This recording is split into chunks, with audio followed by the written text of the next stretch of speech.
Hello guys, welcome back to my channel. So guys, आज मैं आपके लिए लेके आया डॉक्टर स्लम के एपिसोड 16 यानी कि लास्ट एपिसोड की एक्सप्लेनेशन। अगर आपने इससे पहले के एपिसोड नहीं देखे तो आप उन्हें हमारे चैनल पे जाके देख सकते हो। साथ ही में मैं उन वीडियो के लिंक नीचे डिस्क्रिप्शन में भी दे दूंगा, तो आप उन्हें भी चेकआउट कर सकते हैं। और मैं आपको रैंडम सीन हटाकर मेन स्टोरी के हिसाब से एक्सप्लेन करूंगा। सो एपिसोड के स्टार्टिंग में हमें यहाँ पे हानियोल की आंटियों को दिखाया जाता है, जो कि यहाँ पे ना उसकी मॉम के बारे में काफी अजीब अजीब सी बातें कर रही थी और कह रही थी कि उसकी बेटी तो डॉक्टर बन चुकी है, लेकिन फिर भी ना वो अभी तक जॉबलेस ही है। पता नहीं वो क्या करती रहती है दिन भर। उसकी मॉम ने उसे इतनी मेहनत से पढ़ाया, लेकिन वो ना किसी काम की नहीं है। और तो और यहाँ पे उसकी मॉम भी ना वैसे ही है, वो भी ना अपना जरा भी ख्याल नहीं रखती। लेकिन तभी जब यहाँ पे हानियोल की मॉम वहाँ पे आती है ना, तो वो ना काफी ज्यादा बन ठन के आई हुई थी, यानी कि उसने ना काफी समय बाद अपने लिए कुछ किया है, या फिर ऐसा कह लो कि अपने लिए कुछ चीजें खरीदी है। तो यहाँ पे उसकी आंटियां ना ये देख के काफी ज्यादा शॉक हो गई थी। और वही दूसरी तरफ हमें पे होंगरंग और डियोंग को दिखाया जाता है, जो कि ना अब साथ में आ चुके थे और साथ ही में ना ये दोनों एक डेट पे जाने के लिए तैयार हो रहे हैं। और साथ ही में हमें इधर यहाँ पे बादा को भी दिखाया जाता है, हानियोल के भाई को, जिसने ना कि यहाँ पे पहली बार खाना बनाया था। और सभी लोग यहाँ पे जब उसका खाना टेस्ट करते हैं ना, तो ये सभी लोगों को पसंद आता है। यहाँ पे उसकी मॉम कह रही थी कि ये ना बिल्कुल तुम्हारे अंकल जैसा है, तुमने ना काफी अच्छा खाना बनाया है, क्योंकि उसने ना पहली बार बनाया था। लेकिन तभी जब यहाँ पे जोंग्यो ना आके उसका खाना टेस्ट करता है, तो उसे ना ये बात पता ही नहीं थी कि हानियोल के भाई ने ना ये खाना बनाया है। इसलिए वो ना यहाँ पे उस खाने में कमियां निकालने लग जाता है। तो यहाँ पे ये सुन के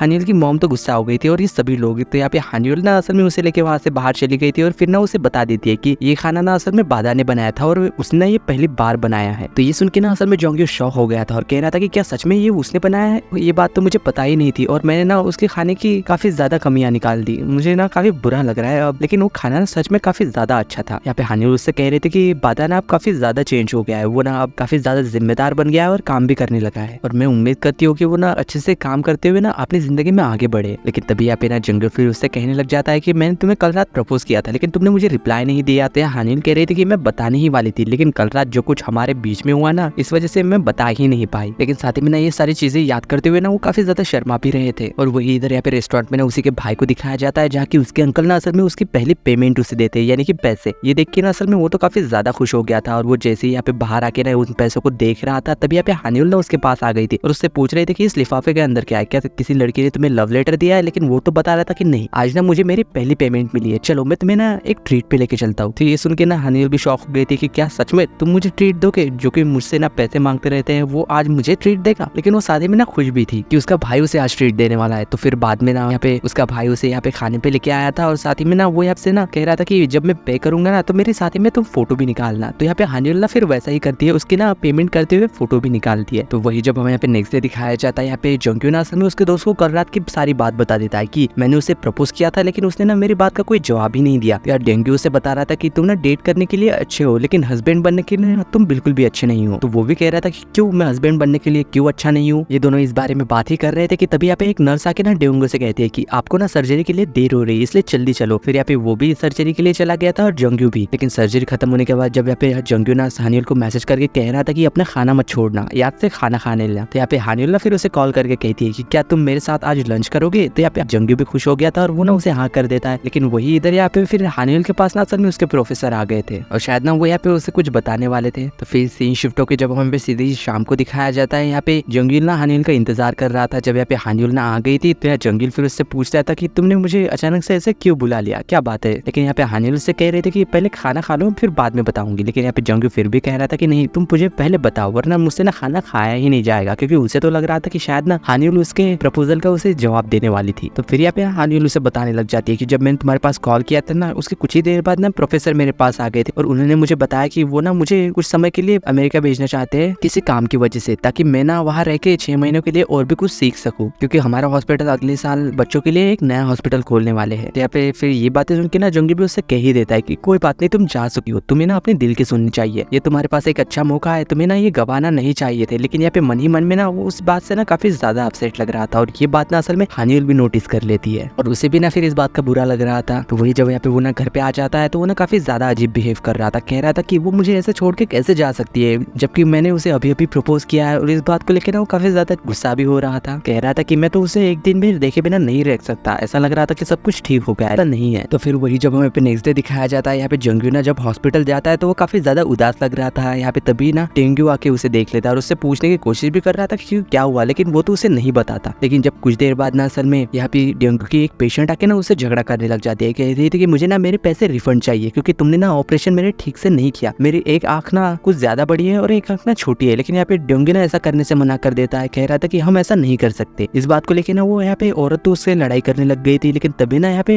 होंगरन आके उसे बचा लेती है, यानी कि ड्योंगो को। फिर वही बाद में जब यहाँ पे ड्योंगी ना अपने ऑफिस में अकेला था तो वो ना काफी ज्यादा सोच रहा था कि मैंने तो उसे वादा किया था कि मैं उसे प्रोटेक्ट करूंगा, लेकिन यहाँ तो उल्टा हो गया, वो मुझे प्रोटेक्ट कर रही है। तभी यहाँ पे ना उसकी हेड नर्स वहाँ आ जाती है उसके पास और उससे कह रही थी कि मैं ना रिजाइन कर रही हूँ। ये सुन के वो भी शॉक हो गया था और पूछ रहा था कि ऐसा क्यों, क्या ये मेरे या फिर होंगरन की वजह से है। लेकिन वो तो कह रही थी कि अरे नहीं, ऐसी बात नहीं है, मैं तो असल में ना दुनिया घूमना चाहती हूँ इससे पहले कि मैं बूढ़ी हो जाऊँ, इसलिए मैं ना अपना सपना पूरा करना चाहती हूँ। ये सब कह के ना फिर वो वहाँ से चली गई थी और शायद ना यहाँ पे ड्योंगी भी ना इस बात के लिए फिर मान गया था। और फिर वही बात में ना वो जब यहाँ पे ड्योंगी से बात कर रहा था ना तो वो उसे बता देता है कि ड्योंगी ने ना असल में रिजाइन कर दिया है क्योंकि वो ना असल में दुनिया घूमना चाहती है और मैं ना उसे नहीं रोक सकता, इसलिए मैंने ना एक्सेप्ट कर भी लिया। तो फिर यहाँ पे ड्योंगी भी ना इस बात को सोचने लग गया था कि हानियोल को भी ना ऐसा ही करना चाहिए, उसे भी ना अपना सपना पूरा करना चाहिए, मैं उसके सपने के बीच में नहीं आ सकता। फिर वो ना बाद में यहाँ पे हानियोल के पास फोन करके उससे कह रहा था कि क्या तुम्हारा काम हो गया है, तो वो भी कह रहे थे कि हाँ मेरा भी हो ही गया है। लेकिन तभी ना यहाँ पे ड्योंगी अंदर आ जाता है तो उसे देख के ना वो तो खुश हो गई थी। फिर बाद में ना वो उसे लेके एक रेस्टोरेंट भी चला जाता है और उससे पूछ रहा था कि क्या तुमने अपने प्रोफेसर को बता दिया कि तुम ना अमेरिका जाना चाहती हो, लेकिन यहाँ पे हानियोल ना मना कर देती है। पर फिर भी यहाँ पे ड्योंगी ने उसे समझाते हुए कह रहा था कि अरे कोई बात नहीं, तुम जा सकती हो, मैं तुम्हारे साथ ही हूँ, और वैसे भी 6 महीने की तो बात है, जल्दी ही हो जाएगा ये, और मैं ना तुमसे कभी कभी वहाँ पे छुट्टियों में मिलने भी आ जाया करूंगा, इसलिए तुम टेंशन मत लो ना। लेकिन साथ में ना वो यहाँ पे उससे वादा करने के लिए भी कहता है कि जब तक तुम यहाँ पे हो ना तो मेरे साथ तुम डेट पे जाओगी रोज। यहाँ पे इस बात सुन के हानियोल भी खुश हो रही थी और साथ में ना फिर वो घर जाते हुए उसे बता रहे थे कि शायद ना मुझे अगले मंथ जाना पड़ सकता है। ये सब कहते हुए ना हानियोल तो काफी ज्यादा अपसेट हो गई थी और साथ में ना उसके गले रख के रो भी रही थी कि मुझे ना तुम्हारी काफी ज्यादा याद आ गई थी। लेकिन वही जब हमें अगले दिन दिखाया जाता है यहाँ पे उसके प्रोफेसर आके ना उसे बता देते हैं कि असल में तुम्हारी जगह ना किसी और डॉक्टर को भेजा जा रहा है, इसलिए मुझे माफ कर दो, जब भी कोई नेक्स्ट ऐसी अपॉर्चुनिटी आएगी ना तो फिर तुम्हें भेजा जाएगा, इसलिए तुम टेंशन मत लेना। तो फिर वही जब हमें बाद में दिखाया जाता है यहाँ पे हानियोल ना घर के बाहर थी, तो अभी यहाँ पे ना जंगी वहाँ उसके पास आके उससे पूछता है कि तुम यहाँ क्या कर रही हो, मैंने तो तुमसे कहा था ना कि हम अमेरिका जाने के पहले काफी ज्यादा डेट करेंगे, क्या तुम्हें याद नहीं है। तो फिर बाद में ना वो उसे लेके खाने के लिए चला जाता है, फिर बाद में वो ना गेम खेलने के लिए भी जाते हैं। हालांकि यहाँ पे हानियोल ने उसे बताने की कोशिश कर रहे थे कि वो ना अमेरिका नहीं जाने वाली, लेकिन यहाँ पे जंगी तो उसे बताने का कुछ मौका ही नहीं दे रहा था। तो वही जब हमें यहाँ पे फिर शाम को दिखाया जाता है, यहाँ पे हानियोल ना जब टेरेस पे आती है तो यहाँ पे वो देखती है कि उसकी पूरी फैमिली ना और साथ में एक जंगी ने उसके लिए एक फेयरवेल पार्टी रखी हुई थी। यहाँ पे हानियोल तो कुछ बोल ही नहीं पा रही थी क्योंकि यहाँ पे सभी लोग ना एक करके उसे कोई ना कोई गिफ्ट दे ही जा रहे थे। लेकिन तभी यहाँ पे ना अचानक से जंगी ना हानियोल के फोन में वो मैसेज देख लेता है कि असल में हानियोल ना अमेरिका नहीं जाने वाली। ये देख के ना वो शॉक हो गया था, तो वो ना फिर यहाँ पे असल में नाटक करने लग जाता है हानियोल को बचाने के लिए। कह रहा था कि सबसे सामने प्लीज हानियोल तुम अमेरिका मत जाओ, मेरे साथ रहो, मैं तुम्हारे बिना नहीं रह सकता। यानी कि एक तरीके से ना वो यहाँ पे हानियोल को बचाने की कोशिश कर रहा था क्योंकि उसकी फैमिली को ना ये बात पता ही नहीं थी कि वो नहीं जा रही है अमेरिका। तो वही फिर बाद में जब ये दोनों अकेले थे तो यहाँ पे हानियोल ने उससे पूछ लेती है कि तुम्हें कैसे पता चला। तो वो बता देता है कि मैंने ना गलती से तुम्हारे फोन का मैसेज देख लिया था और साथ ही में पूछ रहा था कि हुआ क्या है। तो हानियोल ने उसे बता देती है कि कोई और प्रोफेसर ना मेरी जगह जा रहा है और एक तरीके से ना ये अच्छा भी है क्योंकि मुझे ना तुम्हारे साथ रहने का मौका मिल गया। और साथ ही में उससे कह रही थी कि तुमने मुझे पहले कहा था कि हम दोनों ना डेट पे जाने वाले हैं, क्या वो डेट अभी भी वैलिड है? तुमने रोज ही डेट पे चलने का नाम लिया था। तो यहाँ पे जोंग्यू कह रहा था कि हम ना साथ पे घर पे आए थे, साथ में होटल भी गए थे और साथ ही में फेयरवेल पार्टी भी, 3 तो हो ही चुके हैं। तो हानियोल भी कह रही थी कि चलो ठीक है करते हैं। तो यहाँ पे वो भी मान गया था और कह रहा था कि अगली डेट में ना मैं तुम्हारे लिए खाना बनाऊंगा। वही जब हम यहाँ पे नेक्स्ट डे दिखाया जाता है, यहाँ पे जंगी ने उसके लिए खाना बना रहा था और यहाँ पे हानियोल भी ना काफी खुश थी। और बाद में ना यहाँ पे हानियोल अपने साइकेट्रिस्ट के पास चली जाती है तो उससे पता चलता है कि वो ना पूरी तरीके से ठीक हो चुकी है और उसे ना अब यहाँ पे बार बार आने की जरूरत नहीं है। ये सुन के ना यहाँ पे वो भी काफी ज्यादा खुश हो रही थी। तो वही जब ना वो वहाँ से जाने वाली थी तो यहाँ पे डॉक्टर जब उसे बाहर छोड़ने आते हैं तो हानियोल ना वहाँ पे काफी सारे पेशेंट को देखती है। वो डॉक्टर बता रहा था कि ये भी ना एक दिन ठीक हो ही जाएंगे बिल्कुल तुम्हारी तरह। तो वो उससे कह रहे थे कि बेहतर का मतलब क्या है, क्या हैप्पी रहना है? लेकिन डॉक्टर बता रहा था कि नहीं, हम जैसे हैं और हमारी सिचुएशन जैसी है ना बस उसे स्वीकार कर लेना, यही एक बेहतर तरीका है। और एक दिन ये सभी लोग ना अपने प्रेजेंस को एक्सेप्ट कर ही लेंगे, वो जैसे भी है वैसा। इस वजह से ना वो फिर यहाँ पे खुश रह पाएंगे। तो वही बाद में जब हम यहाँ पे इन दोनों को दिखाया जाता है, यहाँ पे उसका बेटा ना असल में उसे गिफ्ट देना चाहता था एक पर्स, लेकिन वो जब यहाँ पे आके देखते तो वो पर्स ना काफी ज्यादा महंगा था। तो यहाँ पे उसकी मॉम तो मना कर रही थी, लेकिन फिर भी ना उसका बेटा तो जिद कर रहा था कि मुझे ना आपको एक गिफ्ट दिलवाना है। तो वही फिर बाद में दिखाया जाता है कि ये दोनों ना जब एक रेस्टोरेंट में आके आइसक्रीम खा रहे थे तो साथ ही में यहाँ पे उसकी मॉम के पास एक छोटा पर्स था जो कि उसी ने दिलवाया था। और ये देख के ना यहाँ पे उसकी मॉम ना उसके ऊपर काफी ज्यादा प्राउड हो रही थी कि उसकी बेटी ने ना उसके लिए कुछ खरीद के गिफ्ट दिया है। और साथ ही में ना वो फिर यहाँ पे उसकी मॉम की फोटोज भी निकालता है। और वही दूसरे सीन में हम यहाँ पे ड्योंगो और होंगरान को और उसके बेटे को दिखाया जाता है जो कि यहाँ पे पिकनिक पे आए थे और मजे भी कर रहे थे। साथ ही में ना यहाँ पे होंगरान फिर उससे ये भी पूछती है कि पहले ना तुमने अपने हेड नर्स को जाने दिया और फिर बाद में जोंग्यो को भी, क्या तुम्हारे लिए मुश्किल नहीं था? लेकिन वो कह रहा था कि नहीं, ये ना बहुत बहुत ही ज्यादा आसान था और मुझे ये करना ही था। तो साथ ही में हमें यहाँ पे एक फ्लैशबैक सीन भी दिखाया जाता है जहाँ ड्योंग ने उससे कह रहा था कि तुम ना जा सकते हो और तुम्हें ना जाना चाहिए, कब तक तुम यहाँ पे रहोगे, तुम्हें भी ना अपना क्लिनिक ओपन करना चाहिए पहले जैसे। हालांकि यहाँ पे पहले ना जोंग्यू मना कर देता है, लेकिन बाद में ना ड्योंगो के समझाने पे वो फिर मान ही गया था। वो यहाँ पे होंगरॉन से कह रहा था कि मैं ना इस बात को कभी नहीं कहता कि मैं ना यहाँ से जाने वाला हूँ, इसलिए मैंने ना ये पहली बार खुद एक्सेप्ट कर ली, इस वजह से मैं ना ये सब कर पाया। तो यहाँ पे ये बात सुन के ना होंगरॉन भी फिर उसे खुश होकर गले लगा लेती है और कह रही थी कि तुम ना काफी ज्यादा दयालु और स्ट्रांग हो